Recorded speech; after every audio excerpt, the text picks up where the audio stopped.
L'actu en rapido, c'est maintenant, c'est moi qui présente. T'avais une petite intro. Eh ben écoute, moi je fais ce que je veux.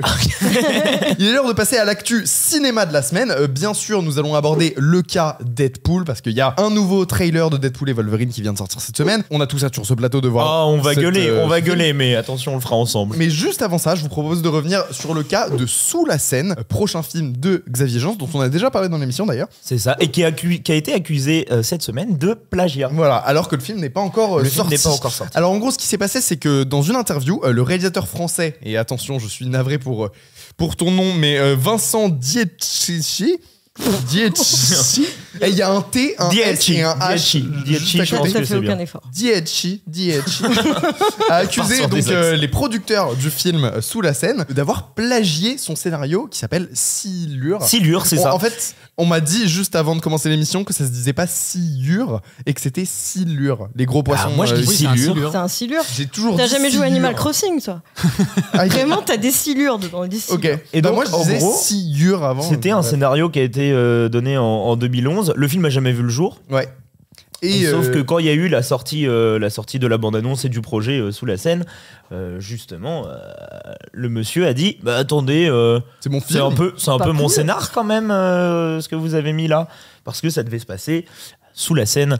Comme dit le titre du film, Sous la scène. On a des accusations qui sont portées, c'est toujours très très difficile à prouver le plagiat au cinéma. C'est ça. On a des cas qui ont marqué l'histoire de la justice française dans les années récentes. Moi j'ai fait une vidéo sur le sujet de Luc Besson qui a été condamné une fois pour plagiat, pour Lockout, qui était un plagiat, qui était une contrefaçon, c'est ça le terme juridique, de Escape from New York de John Carpenter, New York 97. Mais les accusations de plagiat généralement ça tombe un petit peu à l'eau. Ouais. Et là les producteurs en l'occurrence ont dit bah non, on fait un film de requin, on plagie pas Les Dents de la Mer, on plagie pas tous les films de requins quoi. Et d'ailleurs on dit qu'il s'était plutôt inspiré d'un autre film de Bong Joon-ho, The Host, que le scénario de Silure. Bon, ça va être difficile de vous demander qu'est-ce que vous en pensez, puisque personne ici n'a lu le scénario de Silure. Ni vu le film de Xavier Jeance. On peut repasser rapidement dessus, juste savoir si vous êtes hypé par... Toi, tu nous avais déjà dit si t'étais hypé par le film ou pas? Sous la scène? Ouais. Ouais, bof. Pourquoi pas, mais bon. Et toi, moi, j'aime beaucoup Xavier Jeance. En plus, il est adorable. Je l'avais rencontré à Fantasia quand il était venu à Montréal. Il est super sympa, il est super humble, il était à fond. Il nous avait fait une présentation de son film Farang qui est visuellement incroyable. Le scénario est sympa sans plus. C'est un revenge movie, tu sais très bien ce qui va se passer, mais comme dans Monkey Man, en fait, tu sais très bien ce qui va se passer dès le début et ça marche quand même.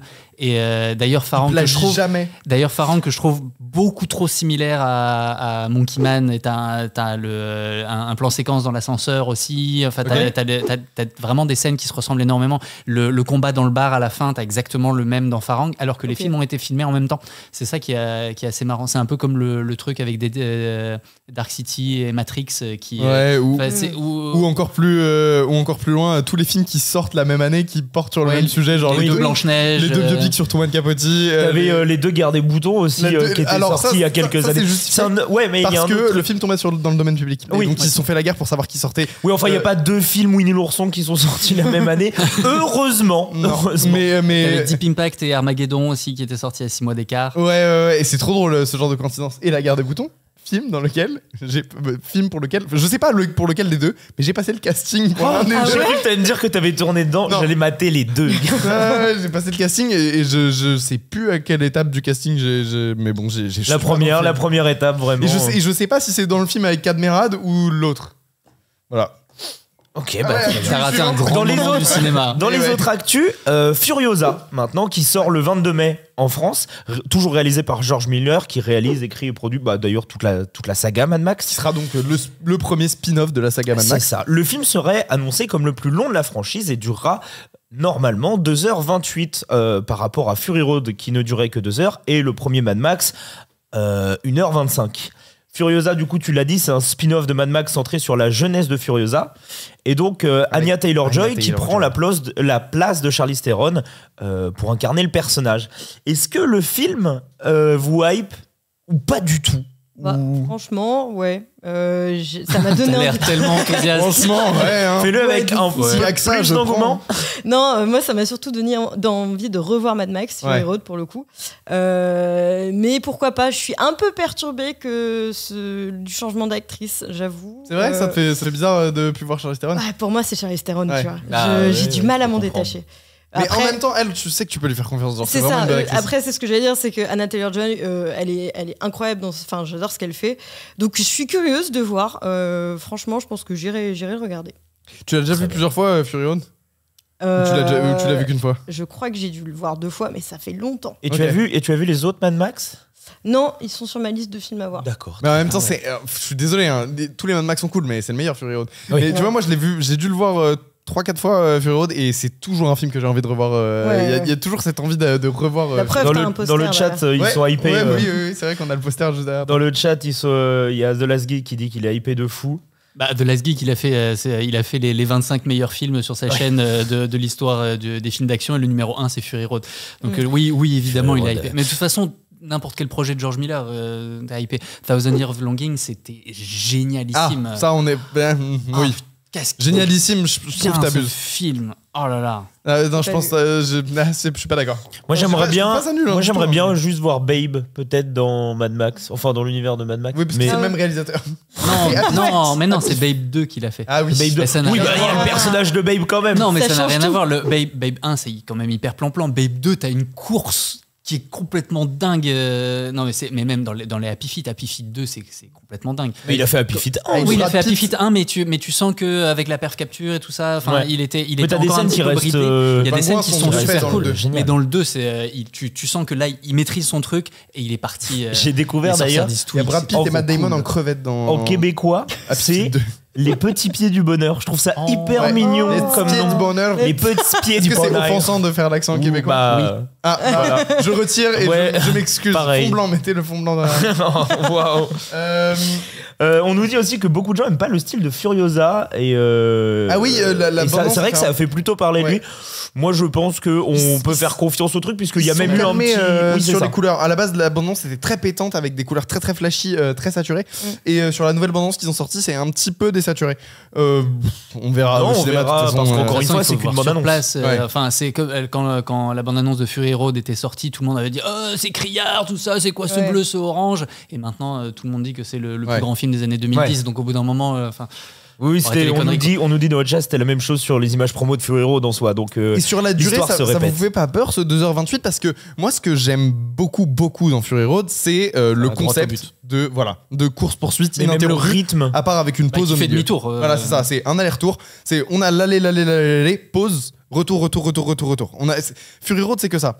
Et sur 2h28, effectivement, ça va être un petit peu plus difficile de tenir une espèce de scène d'action quasi ininterrompue sur toute la durée du film. Pas sûr qu'ils fassent la même chose parce que le principe de Fury Road, c'était justement de dire vous avez Mad Max, mais en fait, on va faire autre chose. Je crois que c'est dans les 4 premières minutes, il fait péter la voiture et il fait ce qu'ils auraient dû faire dans Star Wars 7. Ils auraient dû faire péter le Faucon Millennium et passer à autre chose. Et à la moitié du film, ils se disent non, en fait, tout ce que vous avez attendu, on le fait pas et on fait demi-tour. Ouais. Et c'est un film qui va, pour moi, c'est un film qui réfléchit sur la vibe nostalgique et tout ça des années 2010, exactement comme Ready Player One. Enfin, pour moi, c'est 2 films qui sont vraiment en miroir l'un de l'autre.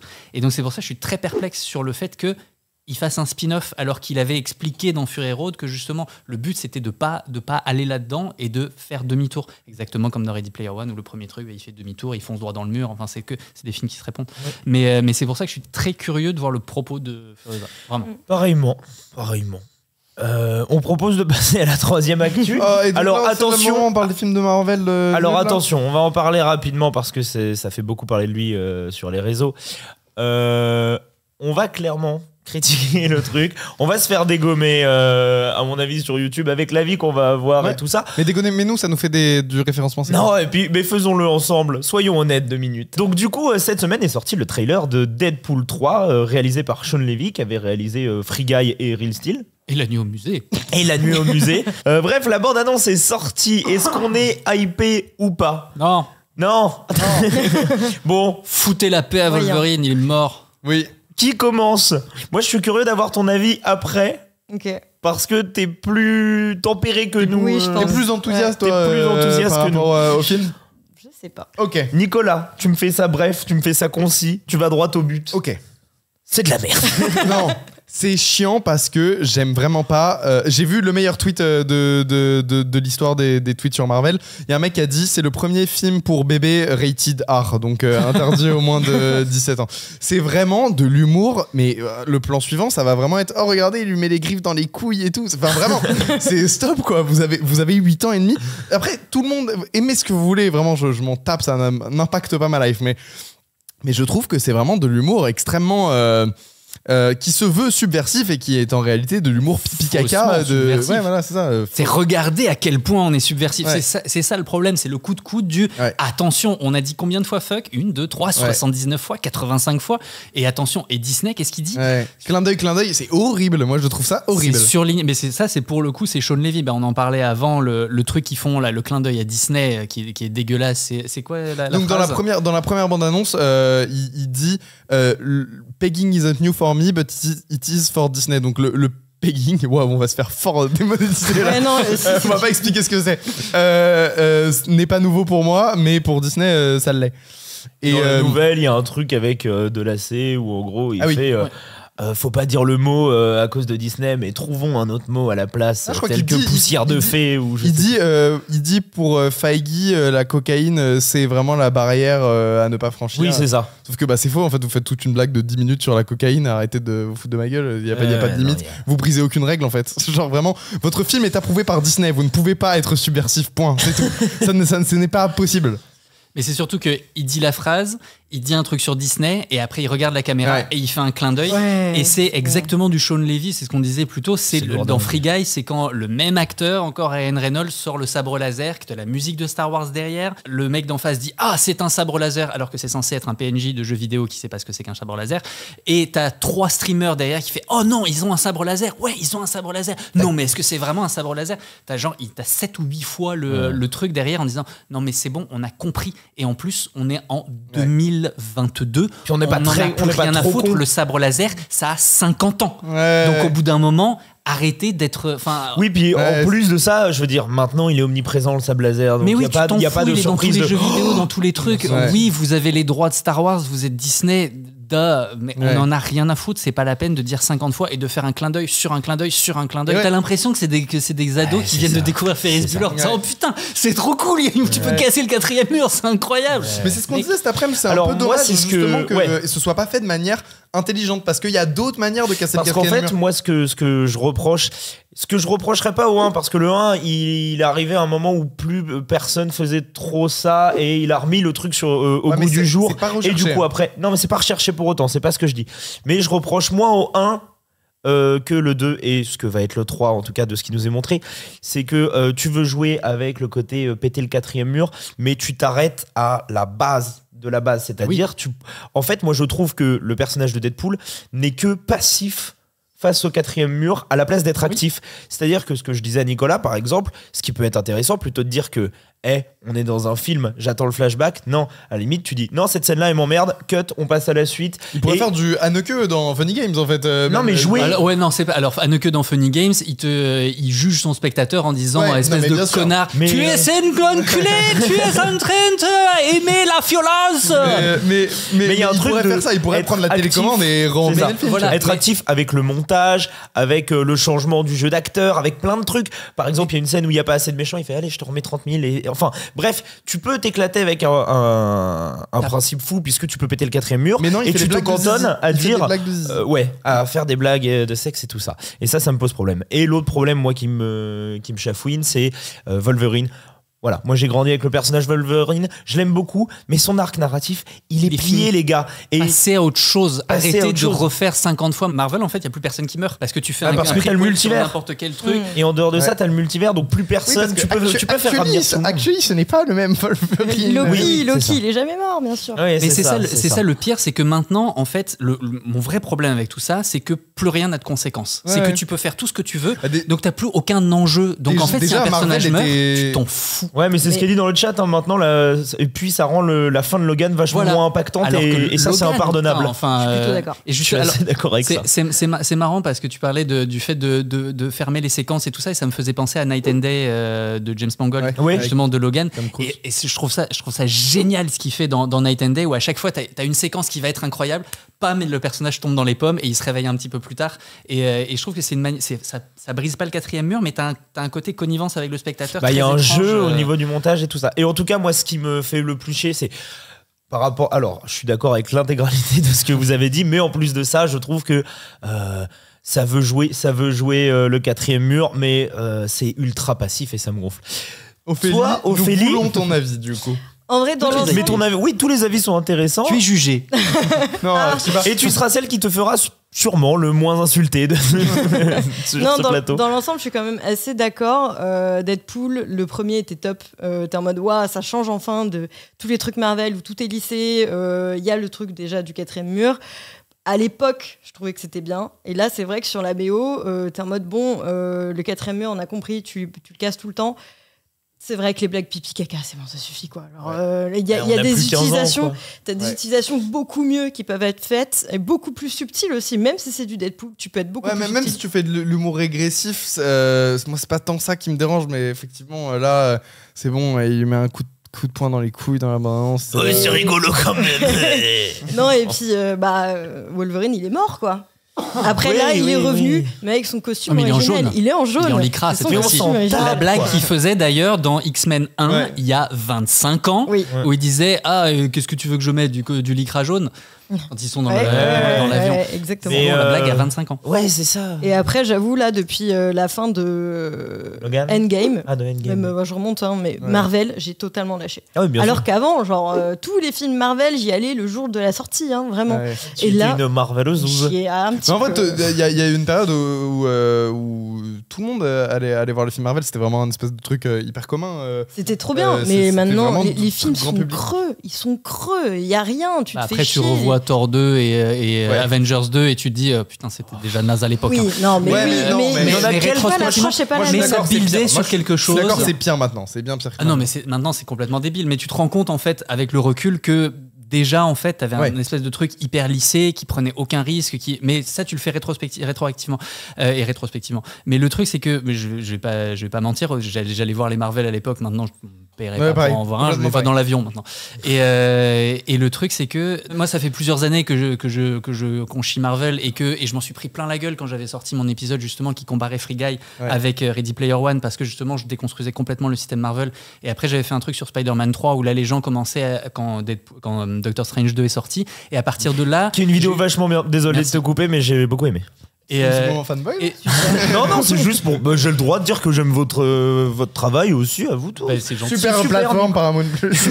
Super plateforme. Tu l'as créé de toutes pièces, c'est ça. Ta vidéo là où tu retrouves les machins, les pouic. Alors ça c'est génial. Et non, mais justement sur celle de Spider-Man 3, t'as un truc où je déconstruis complètement le système Marvel pour expliquer en fait comment ça fonctionne et comment en fait il y a une absence totale de point de vue, parce que les cinéastes arrivent en fait au moment où tout est déjà storyboardé, animatiqué et tout ça. Ils n'ont plus rien à faire à part dire action, couper et donner les informations aux acteurs. Et en fait, c'est comme ça depuis le début. Dans Spider-Man 3, t'as une scène en fait qui fait exactement ça, et c'est Sam Raimi qui se rend compte en fait du principe de Kevin Feige quand il y a Ted Raimi, donc le frère de Sam Raimi, qui est devant un tableau et qui dit new, wow, machin, et au bout d'un moment, il va les inverser pour dire mais là c'est beaucoup mieux. Et en fait, c'est vraiment le système de Marvel, c'est mettre bout à bout des trucs comme ça et faire ça en conseil d'administration et t'as vraiment une déconstruction en fait du principe Marvel dans Spider-Man 3, alors que Spider-Man 3 est justement un film où il s'est pris la tête avec mort avec Feige et l'autre, je rappelle Avi Arad. Et le film parle exactement de cette espèce de deux trucs qui sont face à face, et qui après le film a beaucoup de problèmes, mais il a beaucoup de problèmes aussi par rapport à ça, parce que Sam Raimi voulait faire un film que sur le Sandman, et résultat t'as Feige qui lui a dit non, on va mettre Venom parce que les gens adorent Venom, et donc t'as tout un truc sur la dualité de Sam Raimi lui-même dans le truc. 20 ans avant, on voit ce que Marvel est devenu après, et en fait Sam Raimi nous le disait déjà à l'époque. Mais je suis d'accord, il y avait une période où moi ça commençait un peu à me gaver justement vers la fin de tout cet arc-là, déjà avec Endgame, etc.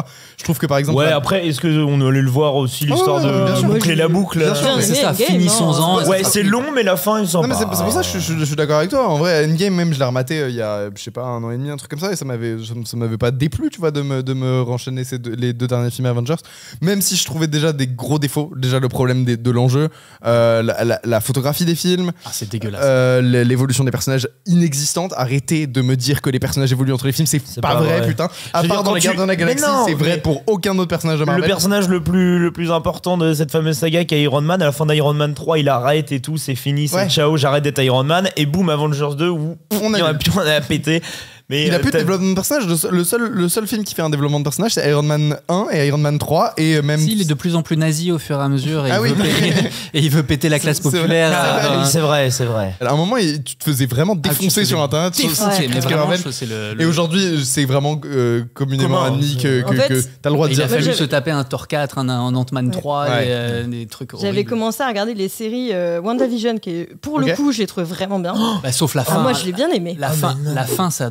La fin, ça part en couille. Dégueulasse, mais c'est du pur Marvel à la fin. Les débuts, j'ai bien aimé. Tu vois, l'approche qu'ils ont eue avec les décennies via télévision, show télé, j'ai trouvé ça cool. Ouais, c'est vrai que la fin, ça part en couille. C'est un peu long. Mais alors moi, ce que tu trouves sympa, en vrai, je trouve l'idée sympa. Sauf que le problème, c'est qu'ils ont fait 6 épisodes et ils sont cantonnés à regardez si on faisait ce show dans telle décennie, ce que ça donnerait. Et sauf qu'en fait, tu fais pas du tout avancer ton histoire. C'est juste, tu nous montres WandaVision, à quoi ça ressemblerait dans les années 40 ou dans les années 50. Sauf que j'en ai rien à péter. Le truc que tu vois dans la série, c'est juste que Wanda, elle est en dépression parce que son mec, il est mort. C'est ça. Et qu'elle elle est dans le déni. Donc t'as une approche un peu sur la dépression et le déni. Mais tu peux me le montrer à la manière de Malcolm. Une nana qui se caractérise uniquement par le mec en face. On a l'impression, c'est Wonder Woman, quoi. Wonder Woman 84, c'est exactement ça. C'est pas Marvel, hein, mais c'est après, c'est un grand film pour d'autres raisons. Pas juste non, mais dans ces cas-là, tant qu'à voir un film comme ça, on voit Pleasantville, quoi. Oui. Enfin, ça c'est absolument génial. J'ai jamais vu, mais je vois c'est. Ouais, on dit dans le chat, le seul qui tente un peu des trucs, c'est Loki. Et oui, c'est le seul. Les 3 épisodes, ça m'a jamais continué. C'est Doctor Who. C'est ce que j'allais dire. On se rapproche plus d'un Doctor Who, mais en moins bien. Infinity War, c'est les mêmes enjeux que le dessin animé. Que des takes incroyables. Incroyable comme take. Vous pouvez regarder cette vidéo où on vous raconte toute l'histoire du tournage horrible de Monkey Man, le film de Dev Patel qui est sorti il y a 2 semaines. Je vous rappelle aussi qu'on est jeudi, donc ce soir, c'est Caméflex en direct. On sera à la fois sur Twitch et sur YouTube. Sur Twitch, c'est twitch.tv/Nico Delage. On va parler de ciné, on va parler de l'actu. On aura des invités très cool, Thomas Combray et David Ogia. Bref, moi je vous retrouve ce soir.